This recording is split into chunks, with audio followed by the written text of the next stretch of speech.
Hello வணக்கம், welcome to நெல்லையாச்சி சமையல். இன்றைக்கி நம்ம சேனலில் வந்து மஷ்ரூம் கிரேவி பண்ணுறோம். இது வந்து சப்பாத்திக்கு சாதத்தோடு தொட்டு சாப்பிட ரொம்பவே நல்லாயிருக்கும். சின்ன பிள்ளைங்கள்லாம் இதை விரும்பி சாப்பிடுவாங்க.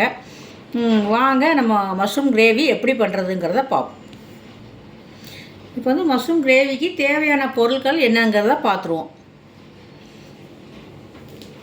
இது வந்து 2 பாக்ஸ் வந்து மஷ்ரூம் எடுத்து வச்சுருக்குறோம். அதை நல்லா கழுவிட்டு கட் பண்ணி வச்சுக்கோங்க. இது வந்து 3 பெரிய வெங்காயம், 2 தக்காளி, இஞ்சி பூண்டு பேஸ்ட்டு, அதுக்கப்புறம் 2 பச்சை மிளகாய் நறுக்கி வச்சுக்கோங்க, கருவேப்பிலை, கொத்தமல்லி.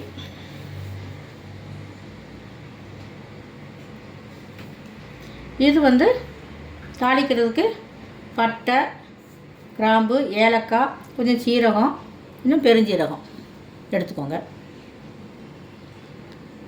இது வந்து மஞ்சப்பொடி 1 ஸ்பூனு, மிளகாப்பொடி 1 ஸ்பூனு, இது வந்து கரம் மசாலா 1 ஸ்பூனு, இது மல்லித்தூள் வந்து 1.5 ஸ்பூன் எடுத்துக்கோங்க. இது சீரகத்தூள் 1 ஸ்பூன் எடுத்துக்கோங்க. இதுதான் தேவையான பொருட்கள். எப்படி பண்ணுறதுங்கிறத பார்ப்போம் வாங்க. இப்போ வந்து நம்ம வந்து ஸ்டவ் பற்ற வச்சுட்டு 2 ஸ்பூன் எண்ணெய் விட்டுக்கோங்க. இதில் இதெல்லாம் போட்டுடலாம். பட்டை, கிராம்பு, ஏலக்காய், சீரகம் எல்லாம் போட்டு பொரியட்டும். இப்போ பொரிஞ்சதும் இதில் நம்ம வெங்காயத்தை போட்டுடலாம். வெங்காயம் போட்டு நல்லா வதங்கட்டும்.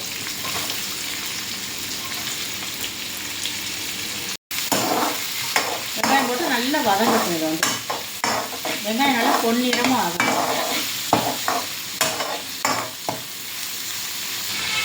இப்போ இதில் வந்து 2 பச்சை மிளகாயும் இந்த கருவேப்பிலையும் இதில் போட்டுடலாம்.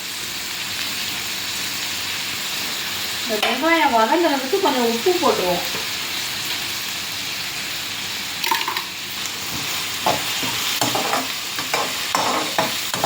இது நல்லா வதக்கி விட்டுருவோம். இப்போ வெங்காயம் கொஞ்சம் நல்லா வதங்கிட்டு இப்போ நம்ம இஞ்சி பூண்டு பேஸ்ட்டை போட்டுக்கலாம்.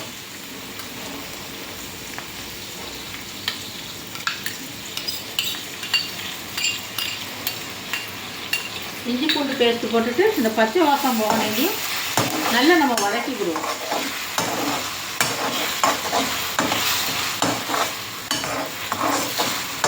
இப்போ வந்து வெங்காயம், இஞ்சி பூண்டு எல்லாம் நல்லா பச்சை வாசம் போகணும் நல்லா வதங்கிட்டு கொஞ்சம் நம்ம வந்து தக்காளியை போட்டுடலாம்.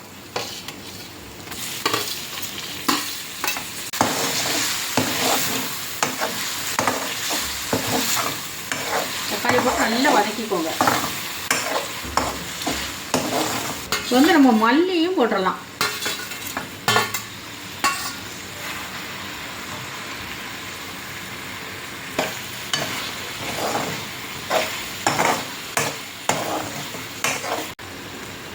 தக்காளி கொஞ்சம் வதங்கிட்டு இப்போ நம்ம இந்த மஞ்சத்தூள், மிளகாத்தூள் எல்லா பவுடரையும் இதில் சேர்த்துட்டு வதக்கிக்கலாம்.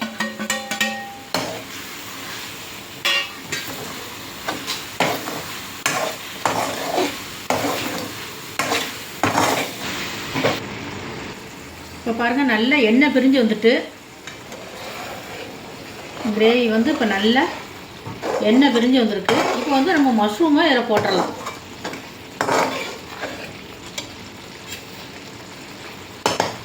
இப்போ இதில் நம்ம மஷ்ரூமை போட்டு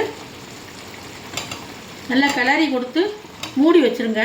உப்பு போட்டு எல்லாம் உப்பு காரம்லாம் செக் பண்ணிவிட்டு மூடி வச்சிட்டிங்கன்னா ஒரு 5-10 நிமிஷத்தில் நல்லா வெந்துடும்.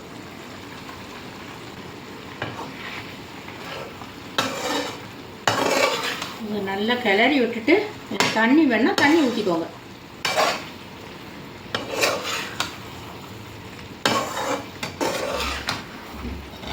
இப்போ நல்லா இதை நம்ம கிளறிட்டு மூடி வச்சுருவோம். இந்த மஷ்ரூம் வந்து வேகணும்.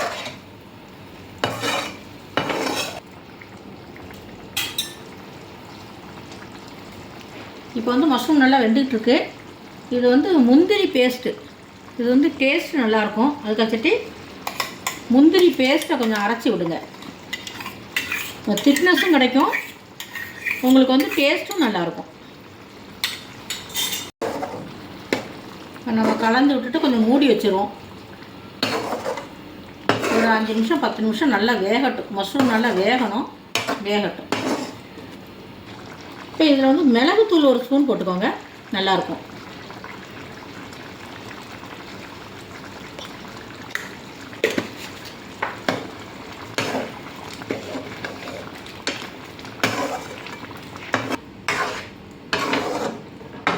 இப்போ வந்து கிரேவி ரெடி ஆகிட்டு இதில் நம்ம கொத்தமல்லியை போட்டு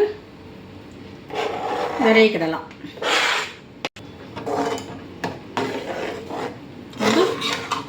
கொத்தமல்லியை போட்டு நல்லா கிளறி விட்டுக்கோங்க.